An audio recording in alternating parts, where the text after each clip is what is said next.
o que nós podemos conhecer. A questão filosófica da aula de hoje traz como expoente para dialogar conosco o filósofo Immanuel Kant, um dos grandes nomes da filosofia moderna, que até hoje deixa os seus resquícios no pensamento contemporâneo. Pessoal, o Kant é um filósofo que escreve bastante sobre vários assuntos, sendo o principal deles aqui a questão da metafísica e da epistemologia, a ética, a moral, até a questão estética sobre os juízos de gosto.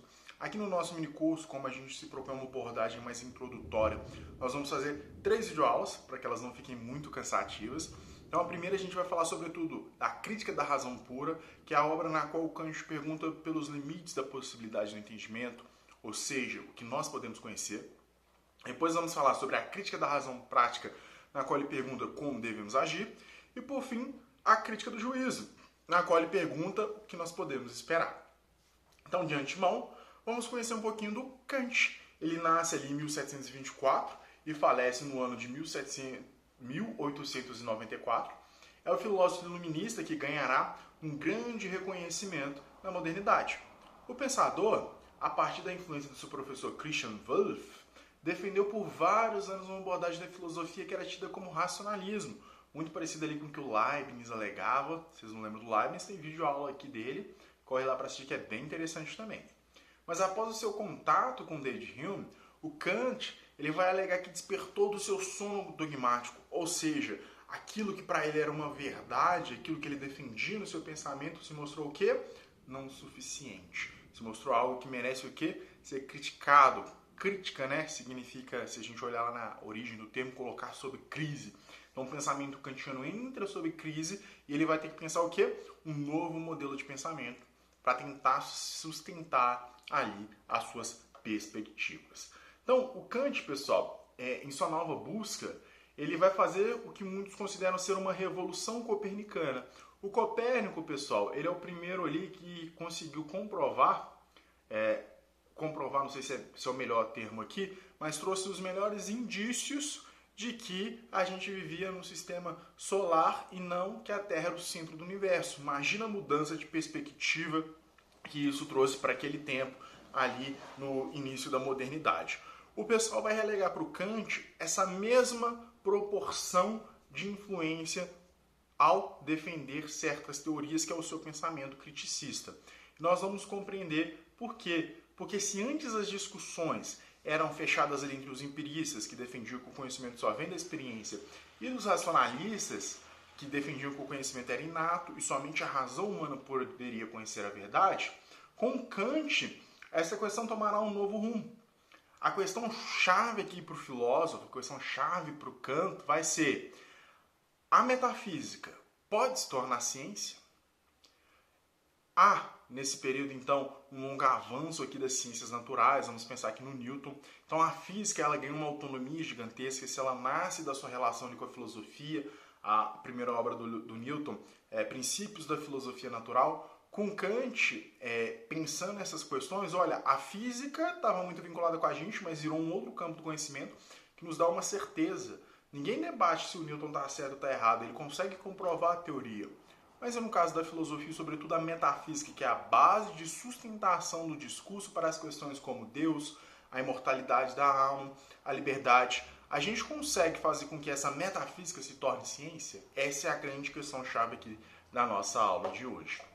Então, diante desse embate, o Kant ele vai tentar construir um discurso, construir uma filosofia que pense se a metafísica pode responder essas grandes questões da humanidade como a física está conseguindo fazer no seu tempo. O início da reflexão do filósofo, então, tem como base a questão: o que nós podemos conhecer?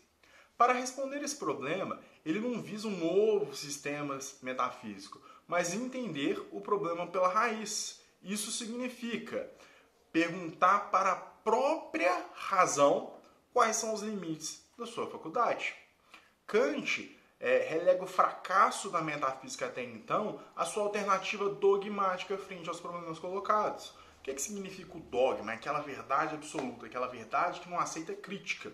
Então, toda vez que a metafísica ela chegava numa questão e o pessoal falava assim: não, mas como é que você me comprova essa teoria? Como é que você me prova isso? Isso é uma verdade dogmática, esses argumentos são suficientes, eu não preciso de mais nada. Isso então o quê? Fechar ali na opinião e não abrir ela o quê? Para a argumentação. Isso, para o Kant, leva a metafísica à morte, porque ela não consegue se sustentar frente às críticas que ela vai recebendo, sobretudo aqui do Hume. Lembram-se lá do Hume, né? O hábito é o guia da vida humana. Relação de causa e efeito, as verdades que a gente julga ser as principais da nossa vida, na verdade elas são frutos do quê? Do hábito, daquilo que foi sendo passado por geração em geração.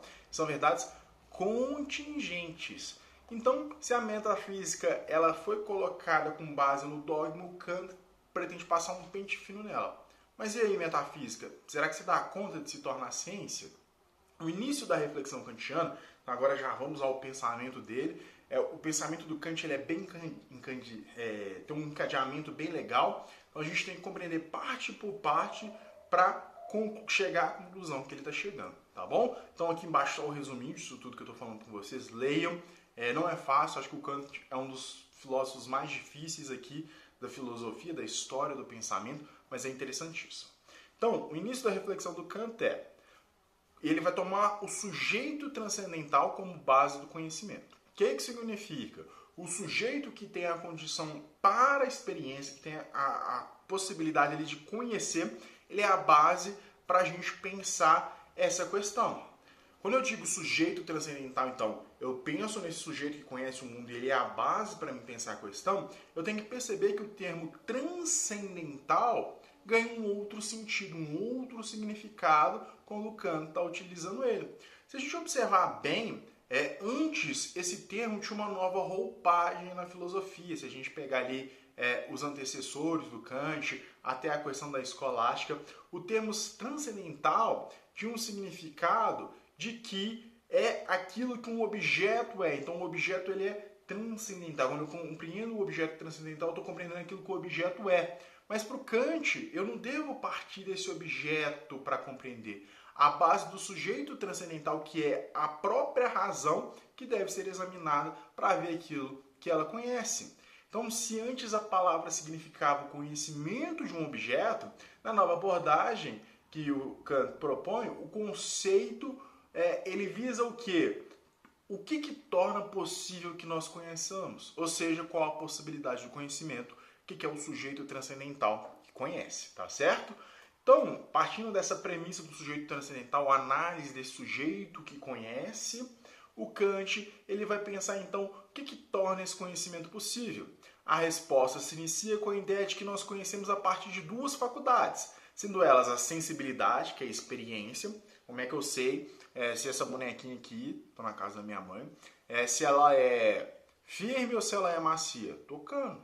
Ou às vezes enxergando. Isso é a sensibilidade. A sensibilidade me leva a um conhecimento. E essa sensibilidade aqui, ela não vem só. Ela vem junto com um entendimento, que é o pensamento, a razão. Então eu toco, eu sinto, a minha capacidade mental constrói o quê?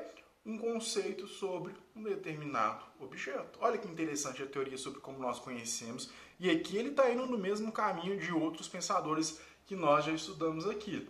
Mas agora vocês vão entender a chave da mudança, que é o Kant ele não vai ficar fechado não só na mente, no racionalismo, tá certo? Que o conhecimento é inato, eu já tenho esse conhecimento sobre isso, ou só na experiência. Ele vai juntar essas duas faculdades. O que os meus sentidos me levam junto com o meu mental. Ele vai promover então uma síntese entre o racionalismo e o empirismo, e por isso muitos vão considerar que ele faz essa virada copernicana a partir do que era discutido na modernidade.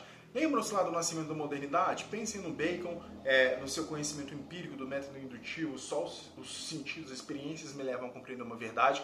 Pensa no Descartes, que é outro polo aqui, olha só, a razão ela é inata, ela nasce comigo e a partir das minhas predicações eu chego à certeza de mim, de Deus e consequentemente do mundo. Olha como é que isso vai continuando ali pelos outros filósofos empiristas. A gente pode citar aqui rapidamente o Hobbes, nós podemos citar aqui o Locke, que defende na teoria do conhecimento que o conhecimento vem da experiência.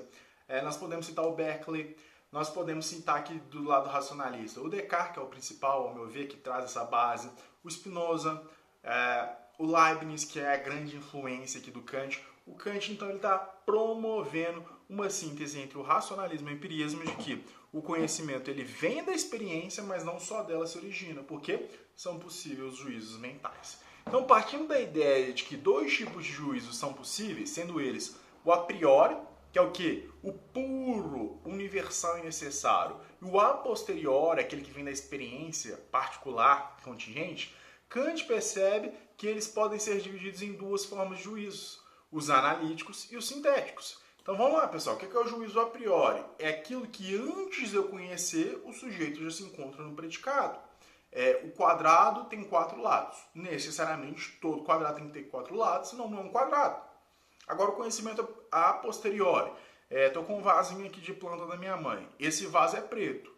Só tendo a experiência da cor desse vaso que eu vou saber a cor dele. Não tem como eu saber a cor de um vaso antes de ter uma experiência dele.